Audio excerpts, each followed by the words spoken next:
రాఘవేంద్రరావు పేరు వినగానే అందరికీ ముందుగా గుర్తుకు వచ్చేది ఆయన పాటల చిత్రీకరణ. ఆ పంతాను అనుసరిస్తూ ఈనాటికి ఎందరో దర్శకులు పయనిస్తున్నారు. రాఘవేంద్రుని పాటల్లో పూలు పండ్లనే ఆయన అందరూ గుర్తు చేసుకుంటారు. తన దర్శకేంద్ర జాలంతో పశుపక్షాదులను సైతం తన పాటలకు అనువుగా మలుచుకున్న గనుడాయన. రాఘవేంద్రరావు సినిమాలంటే కేవలం పాటలేనా? కాదు. ఆయన చిత్రాల్లో కథ కథనం కూడా ప్రత్యేకంగా ఉంటాయి. సన్నివేశాల చిత్రీకరణలోనూ రాఘవేంద్రుని పంధాయే వేరు. అయితే పాటల చిత్రీకరణ కనువిందుగా రూపొంది ఆ కథలను కథనాలను మరిపిస్తాయి. అందుకే ఆయన సినిమాలను పాటల పందిళ్లుగా జనం భావించేవారు. వాటి నీడన సేత్తీరి తమ బాధలను మరిచిపోవాలని తప్పించేవారు జనం. ప్రేక్షకుల తపన తీర్చడానికి అన్నట్టుగా రాఘవేంద్రరావు పాటల చిత్రీకరణలో తనదైన బాణీ పలికించడానికి అహర్హం శ్రమించేవారు. ఆ తపనలో కథానాయకులను అపర మన్మధులుగా, కథానాయకులను అపర రతీదేవులుగా మలిచేవారు. తెలుగు చిత్రసీమలో రాఘవేంద్రరావు విజయ సూత్రానికి మరో పేరుగా నిలిచారు.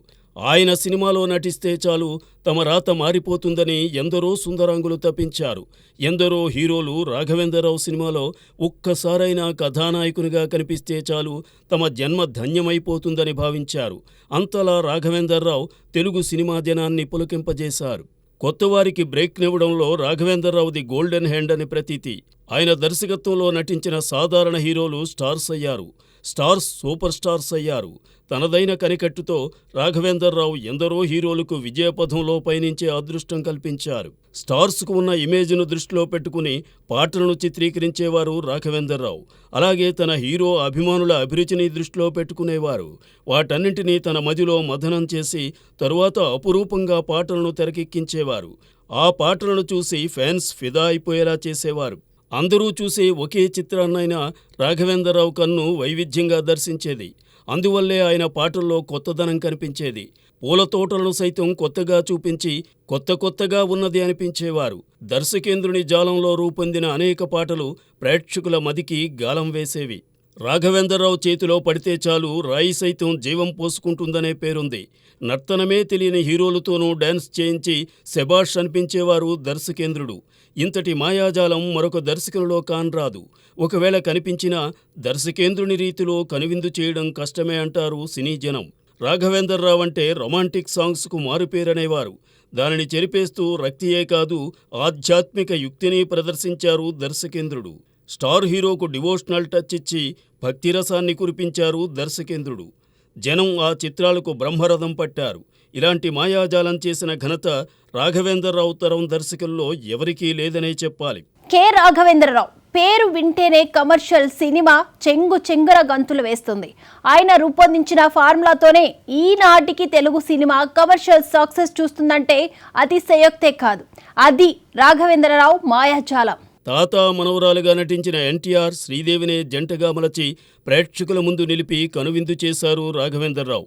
ఆపై ఎన్టీఆర్, శ్రీదేవి జంట వరుసగా విజయాలు చూస్తూ సాగిపోయింది. ఇది కాదా దర్శకేంద్ర జాలం? ఇంతకంటే దర్శకేంద్రుని ప్రతిభకు నిలువెత్తు నిదర్శనం ఏముంటుంది? వయస్సుతో పనేముంది, మనసులోనే అంతా ఉందన్నట్టుగా భ్రమింపజేస్తారు రాఘవేంద్రరావు. ముసలి హీరోలు పడుచుభామలతో దర్శకేంద్రుడు చేసిన మాయాజాలాన్ని ఎవరు మాత్రం మరిచిపోగలరు? ఆ వైనం సైతం చిత్రం భలారే విచిత్రం అనిపించక మానదు. రాఘవేంద్రరావు సినిమాల్లో హీరో దేవేంద్రునిలాగా ఉంటాడని అంటారు. ఇక ఆయన చిత్రాల్లోని నాయికలైతే అచ్చంగా అప్సరసలే.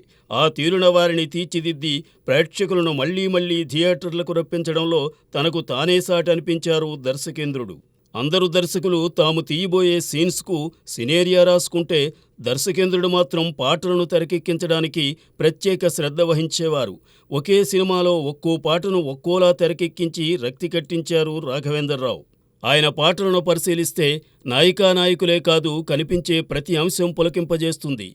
తొలి చిత్రం బాబు మొదలు చివరిదాకా రాఘవేంద్రుడి పంథ అలాగే సాగింది. తన సినిమాల్లో ఇంద్రజాలం చూపించడమే కాదు ఇంద్రధనుసులోని రంగుల్లోనూ పాటల్లో పొలమడం రాఘవేంద్రరావు బాణీగా మారింది. ఆయన తెరకెక్కించిన యుగళ గీతాలు రంగుల హంగులతో చేసే హంగామా కట్టిపడేస్తుంది. మనలను ఆ హరివిల్లుపై విహరింపజేస్తుంది.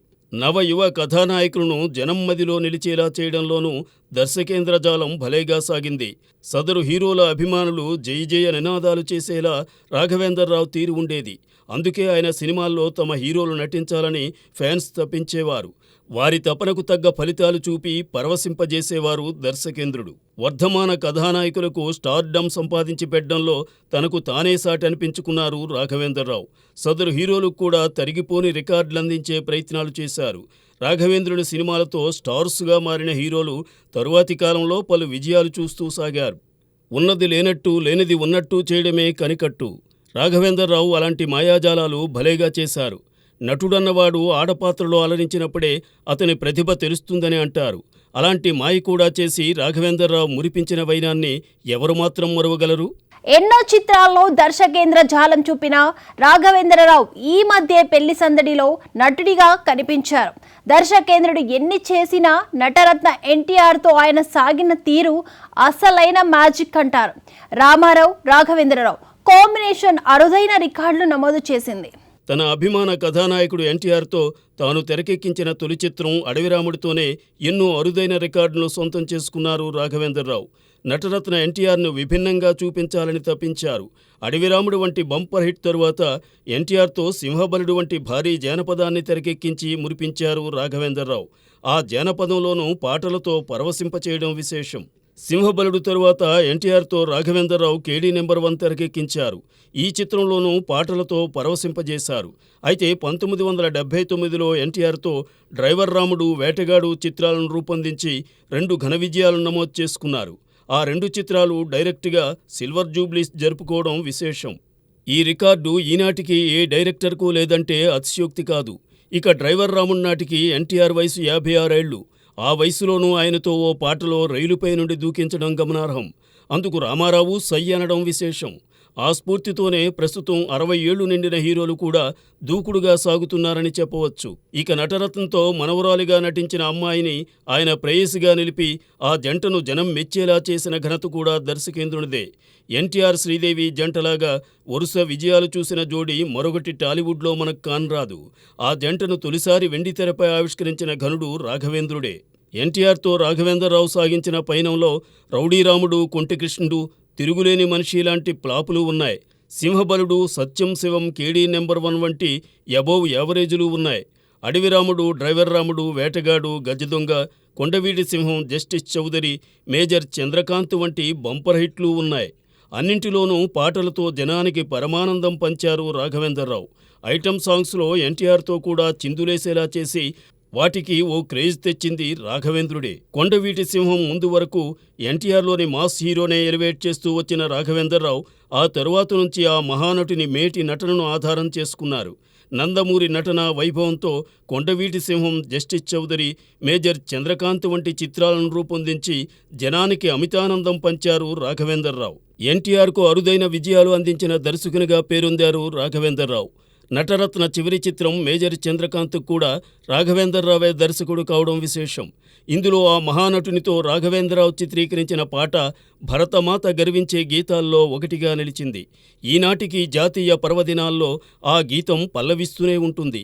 అలా ఎన్టీఆర్తో మొదలు చివర అరుదైన విజయాలను నమోదు చేసుకున్నారు దర్శకేంద్రుడు. దర్శకేంద్ర జాలం గురించి ఎంతగా చెప్పుకున్నా ఎంతో మిగిలే ఉంటుంది. అది రాఘవేంద్రరావు మ్యాజిక్. కమర్షియల్ సక్సెస్ కోసం తప్పించే ప్రతి ఒక్కరూ దర్శకేంద్రుని ఫార్ములాను ఫాలో కాక తప్పదు. తెలుగు సినిమా వెలిగేంత వరకు ఈ మాయను మననం చేసుకుంటూనే ఉంటారు. That is Raghavendra Rao.